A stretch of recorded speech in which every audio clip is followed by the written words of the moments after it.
وہ یہ ہے کہ قوم وطن سے ہے، مذہب سے نہیں ہے۔ مختلف مذاہب کے لوگ جب اکٹھے ہو کے بیٹھتے ہیں تو قوم بن جاتی ہے۔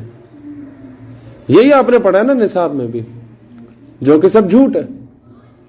اقبال کا کانسیپٹ تھا ان تازہ خداؤں میں بڑا سب سے وطن ہے۔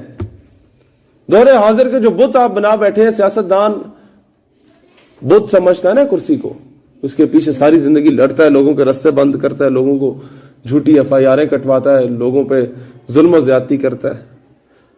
پیسہ ہم سب کا بت بن چکا ہے دور حاضر کا۔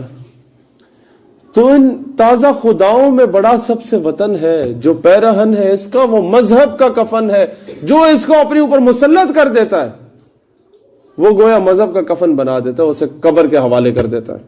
لوگوں نے کہا اقبال اسے مزید الیبوریٹ کریں، وہ مزید الیبوریٹ کیا گیا تو سمجھ آئی۔ اقبال کہتا ہے بتان رنگ و خون کو توڑ کر ملت میں گم ہو جا، نہ تو رانی رہے باقی نہیں رانی نہ افغانی۔ اچھا جب کوئی قوم نہ رہے پھر کیا، پھر ہماری آئیڈینٹی کیا ہے؟ اقبال نے جواب دیا بازو تیرا توحید کی قوت سے قوی ہے، اسلام تیرا دیس ہے تو مصطفی ہے۔ کہ تمہارا ملک اگر کوئی ہے تو وہ اسلام ہے، اور تمہاری ذات پات اگر کچھ ہے تو وہ خان ملک چودھری نہیں ہے، وہ مصطفی ہونا ہے۔ اب سمجھ آئیے اس کانسیپٹ کا۔ اب لوگوں نے کہا کہ یار نہیں، یہ غلط کہہ رہا ہے۔ اصل بات تو یہ ہے کہ ہمارے ساتھ والے گھر میں ہندو رہتا ہے، وہ اس زمین پہ پلا بڑا، اسے زمین سے محبت ہے، اور میں اس زمین پہ پلا بڑا، تو ہمیں اس وجہ سے ایک دوسرے سے محبت ہے، ہم اکٹھے رہ سکتے ہیں، ہمارا رہن سہن ایک جیسا ہو گیا، ہماری زبان ایک جیسی ہو گئی، ہمارا اٹھنا بیٹھنا ایک دوسرے کے ساتھ ہے۔ اب ایک اور زبان بولنے والا، دنیا کے دوسرے نکڑ میں رہنے والا جو مسلمان ہے، وہ کس طرح ہمارا آ کے بھائی بن سکتا ہے؟ وہ ہماری قوم کا حصہ کیسے ہو سکتا ہے؟ ٹھیک ہے مسلمان ہوگا، لیکن دوسرے علاقے میں رہتا ہے، دوسرے ملک میں رہتا ہے، اس میں اور ہم میں اتنی چیزیں مشترکہ نہیں ہیں۔ یہی کانسیپٹ ہے جو پاکستان اور افغانستان کے مسلمان کو لڑوا دیتا ہے آپس میں۔ اب سمجھ آئیے، یہی کانسیپٹ ہے جو سعودی اور یمن کو آپس میں لڑوا دیتا ہے، عراق ایران کو لڑوا دیتا ہے، عراق اور کویت کو لڑوا دیتا ہے آپس میں۔ اب کیا ہے؟ اقبال کو یہ جب سوال کیا گیا، مسلمان اس بات سے کنونس ہونا شروع ہو گیا کہ یار یہ لوگ صحیح ٹھیک کہہ رہے ہیں۔ اقبال نے جواب میں کیا کہا کہ صہیب رومی روم سے اٹھ کے آئے، بلال حبشی حبشہ سے اٹھ کے آئے، سلمان فارسی فارس سے اٹھ کے آئے، اور عرب میں رہنے والے عربی صحابہ کرام کے بھائی بن گئے۔ یہ سارے دوسرے علاقوں سے اٹھ کے آنے والے، حبشہ فارس روم سے۔ ابو جہل اور ابو لہب اسی قوم، خطے، قبیلے، انہی خاندان کے صحابہ کے بھائی نہیں بن سکے۔ تو تب جا کے ثابت ہوا کہ قوم مذہب سے ہے، مذہب جو نہیں تم بھی نہیں، جذب باہم جو نہیں محفل انجم بھی نہیں۔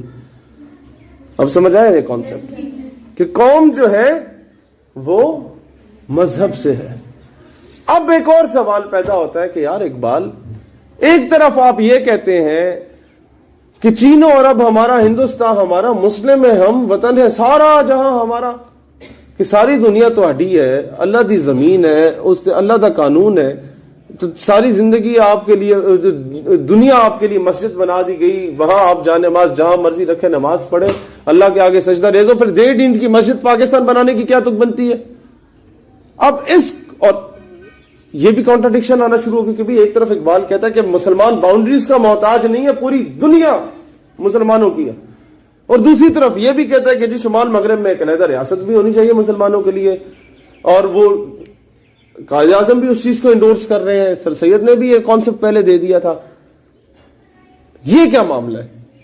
تو اس کا جواب قائد اعظم نے کچھ یوں دیا کہ there should be a separate homeland for the Muslims in the subcontinent, جہاں پہ مسلمان اپنے Islamic values, norms, traditions, culture اور سب سے بڑھ کے گورننس کے سسٹم کو پریکٹیکلی امپلیمنٹ کر سکے، اور جہاں پر ایک ایسا ماڈل دنیا کے سامنے لا سکے کہ یہ اسلام ہے، وہ اسلام نہیں ہے جو سلطنت عثمانیہ کے زوال کے بعد ترکوں نے حال کیا اس کا۔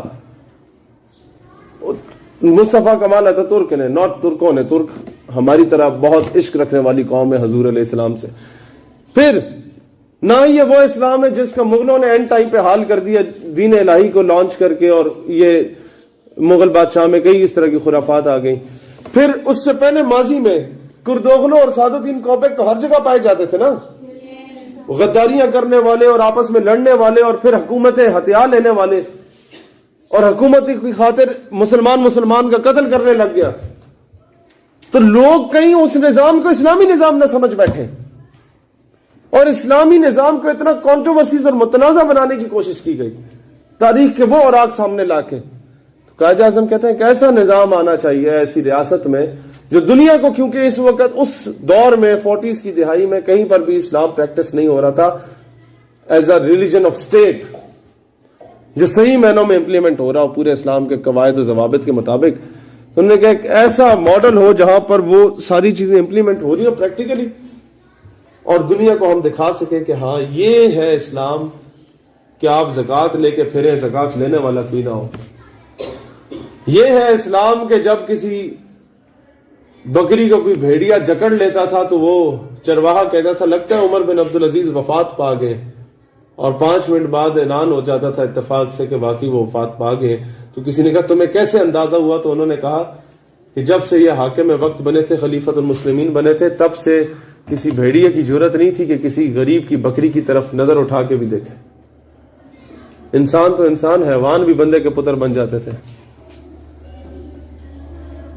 عدل و انصاف کے تقاضے اس طریقے سے قائم ہوتے تھے۔ تو وہ نظام کو امپلیمنٹ کرانے کے لیے پاکستان وجود میں آیا، بٹ انفارچونیٹلی وہ نظام ابھی تک امپلیمنٹ نہیں ہوا، کیونکہ وہی انگریزوں کے کتے نہلانے والے جدی پشتی ہماری اوپر پھر قابض رہے، اور ہم لوگوں نے جدی پشتی ان کے حقے بھرنے کی زیادہ فوقیت دی۔